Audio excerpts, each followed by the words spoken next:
آج کی اس ویڈیو میں آپ کو ایک بہت اہم بات دکھانا چاہتا ہوں۔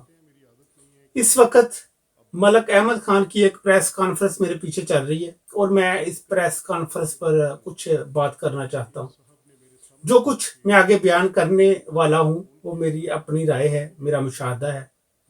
ویڈیو کے آخر میں وہ اصل کلپ بھی اٹیچ کر دوں گا تاکہ آپ خود دیکھ لیں کہ میں جو بات کر رہا ہوں وہ درست ہے یا نہیں، اور اگر میری کسی بات میں غلطی ہو یا کوئی معلومات غلط بیان ہوئی ہو تو براہ کرم مجھے ضرور بتائیں تاکہ میں اسے درست کر سکوں۔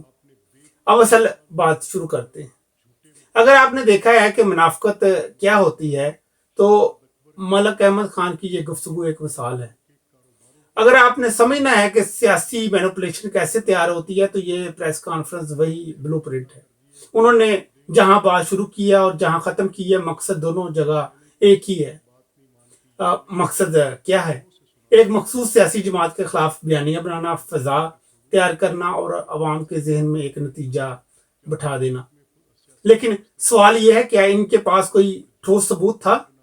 کوئی دستاویز، کوئی عدالتی فیصلہ، کوئی ویریفائڈ ریکارڈ؟ جواب ہے نہیں۔ وہ فنڈنگ کا الزام لگاتے ہیں، ڈونیشنز پر سوال کھڑے کرتے ہیں، اکاؤنٹس پر انگلیاں اٹھاتے ہیں، مگر ثبوت ایک بھی نہیں۔ یہ پاکستان کا سب سے بڑا مسئلہ ہے۔ یہاں بیانیہ ثبوت سے نہیں تکرار سے قبول کیا جاتا ہے۔ پھر وہ 9 مئی کو ایسے پیش کرتے ہیں جیسے پوری تحریک اس دن ڈیفائن ہوتی ہے۔ یہ کولیکٹیو پنشمنٹ کا نظریہ ہے جو جمہوری معاشروں میں تسلیم نہیں کیا جاتا۔ اس کے بعد وہ جذباتی کارڈ کھیلتے ہیں، فوج کی وردی، جذباتی تعلق، قربانی کی کہانیاں۔ یہ دلیل نہیں ہوتا، یہ عوام کو مینوپولیٹ کرنے کا طریقہ ہے۔ پھر وہ سی پیک کی بات کرتے ہیں، ایک ایسا منصوبہ جس میں ہر حکومت پر ہر ادارہ شامل تھا لیکن قصوروار صرف ایک فرد۔ یہ کمپلیکس مسئلے کو سمپلیفائی کر کے ایک شخص کو ویلن بنانے کی تکنیک ہے۔ پھر وہ معیشت کی بربادی کی بات کرتے ہیں اور آخر میں کہہ دیتے ہیں کہ یہ سب ایک بندے کی وجہ سے ہوا۔ یہ انٹلیکچوئل ڈس آنیسٹی ہے۔ پاکستان کے معاشی تباہی 40 سال کی کہانی ہے، 1 سال کی نہیں۔ آخر میں وہ خوف کا بیانیہ لاتے ہیں، ملک خطرے میں ہے، عدم استحکام بڑھ گیا ہے اور اس سب کا ذمہ دار ایک شخص۔ یہ پورا اسکرپٹ عوام کو ذہنی طور پر ایک سمت میں لے جانے کے لیے بنایا گیا ہے، بغیر ثبوت، بغیر تحقیق، صرف ریپوٹیشن کے سہارے۔ اور یہ اصل مینوپولیشن ہے۔ آخر میں پھر کہوں گا، یہ میری اپنی رائے ہے، میرا اپنا تجزیہ ہے یا میرا اپنا خیال ہے، میرا اپنا اوپینین ہے۔ ویڈیو کے آخر میں وہ اصل کلپ اٹیچ ہوگا۔ اگر میری بات میں کوئی غلطی ہو تو براہ کرم مجھے ضرور بتائیں تاکہ میں اسے درست کر سکوں۔ ان لوگوں کو ان کے حال پر نہیں چھوڑنا، ان لوگوں کو جو ہے یہ کہہ کر نہیں چھوڑنا کہ میں کیا کر سکتا ہوں۔ جو آپ کر سکتے ہیں آپ نے کبھی نہیں سوچا، جو آپ کرنا چاہتے ہیں وہ آپ نہیں کر رہے۔ اللہ حافظ۔ آج میں آپ کو آن اوتھ یہ بات کہنے لگا۔ آپ سب جانتے ہیں میری عادت نہیں ہے کہ میں اب بتاؤں، میں بالکل کام کرنے والا آدمی ہوں، اور اسی کرتے کام کے دوران میرے ایک صاحب نے میرے سامنے بیٹھ کے میاں ان کو فون کیا، عمران خان کو، وہ بھی آج زندہ ہیں۔ میں بوجہ آج نام نہیں لوں گا لیکن میں تنبیہ کرنا چاہتا ہوں، وہ فون سپیکر فون پہ تھا۔ جب میں نے سنا تو انہوں نے کہا کہ دیکھیں حالات بہت خراب ہو گئے ہیں اور ابھی بہتر ہے کہ اس کو آج یہاں پہ آپ نے 6 مہینے بدترین سیاسی انتقام، غیر ضروری جیلیں، آپ نے بے تحاشا لوگوں کے اوپر جھوٹے مقدمات، نیب کے جھوٹے مقدمات، شہزاد اکبر کے اس سیل کے ذریعے آپ نے لوگوں کے کاروباروں کے اندر سے چیزیں نکال کر جو کہ کسی صورت بھی جرائم نہیں ہیں لیکن ان کو کٹہروں میں کھڑا کر دیا ہے کہ حساب دیں، آپ نے تباہی اتار دی ہے۔ تو اس نے کہا میں نے کسی کی بات نہیں مانتی، یہ میں نے خود اپنے کانوں سے سنا، آج میری سیاست ختم ہو جائے گی اگر میں ان کو چھوڑوں۔ تو اگر یہ آپ کی سیاست کرنے کے ڈھب ہیں کہ آپ نے ملک میں سیاسی عدم استحکام لانا ہے، لوگوں پر جھوٹے مقدمے بنانے ہیں۔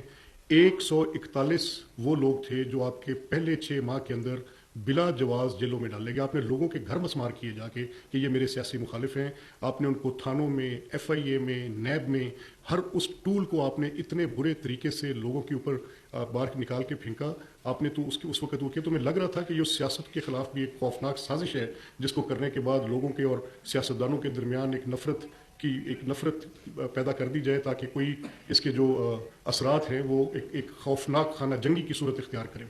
بہت ہیٹریٹ کریٹ کر دیا, اتنا شدید ہیٹریٹ کریٹ کر دیا کہ میں اس کو بیان نہیں کر سکتا, اور وہ اس حد تک چلا گیا تھا ہیٹریٹ کہ جس کے نتیجے میں آپ آپس میں بات چیت کرنے, یعنی پولیٹکس از ڈائلاگ, تو اس ڈائلاگ کو آپ نے متروک کیا. آپ نے کہا کہ اگر میں ان سے بات چیت کروں گا تو میری سیاست ختم ہوگی, یعنی پولیٹکس میں سے ڈائلاگ آپ نے خود نکال دیا.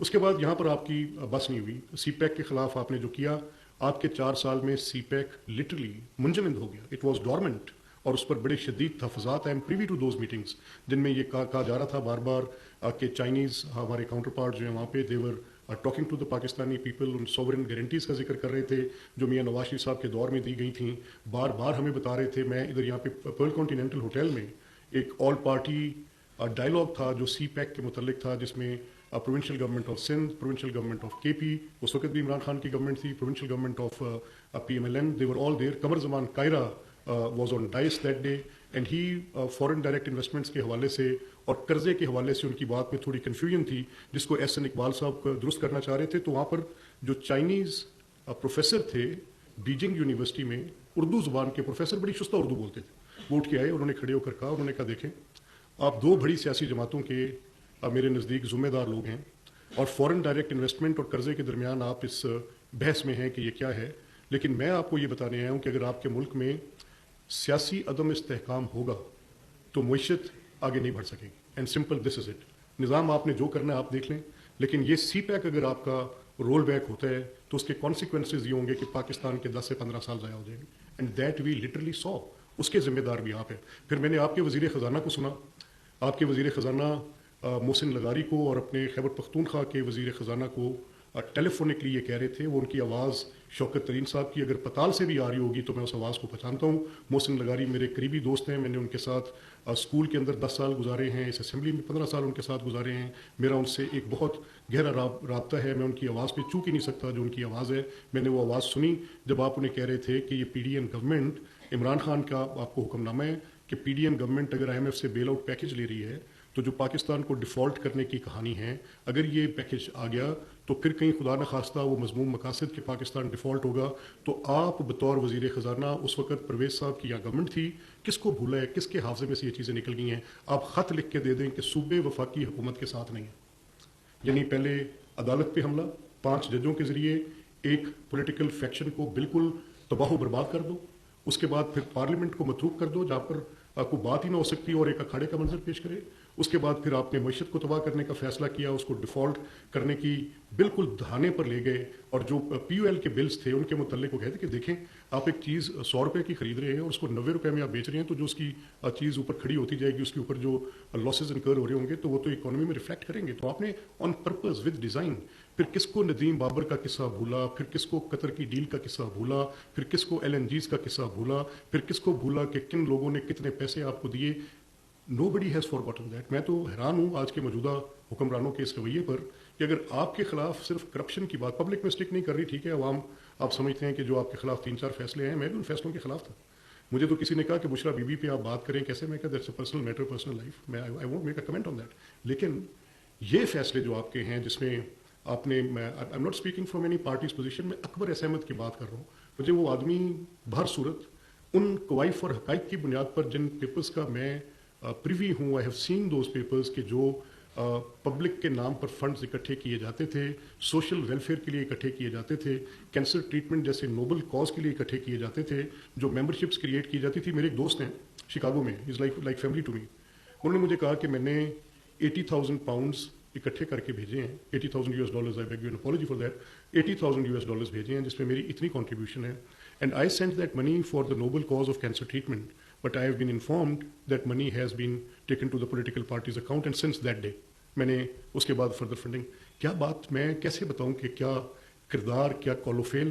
میں کسی کے خلاف بات نہیں کر رہا, میں یہ صرف حقائق پر مبنی وہ کوائف بتا رہا ہوں جو کہ پبلک ریکارڈ میں ہے, اور پھر چلتے چلتے بات 9 مئی تک آ جاتی ہے. یہ اب ذرا معاملہ سنگین ہے اور وہ بڑا بہت اس پہ مجھے اعتراض ہے, اور بڑی شدت سے میں اس پر اپنی رائے کا اظہار کرنا چاہتا ہوں, کیونکہ میرا ایک آئینی عہدہ ہے.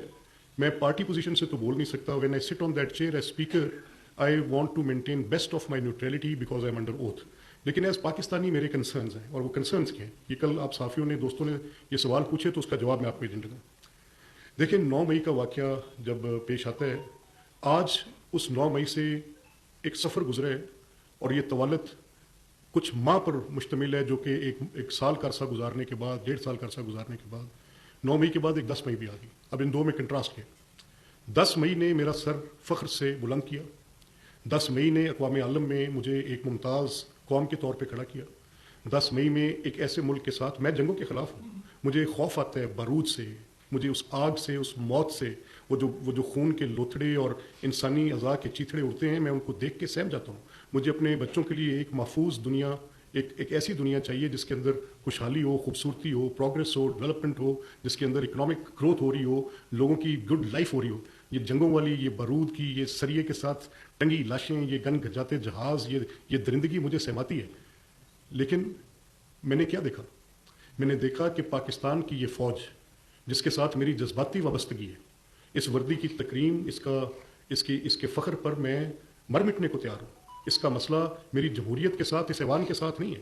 کیا آپ نے فوج کو کمزور، پارلیمنٹ کو مضبوط کرنا ہے یا سیاست کو مضبوط کرنا ہے؟ فوج کو کمزور کر کے کرنا. اگر آپ کا کردار یہ ہے کہ آپ نے فوج کا کندھا استعمال نہیں کیا تو آپ یہ حق رکھتے ہیں بات کرنے.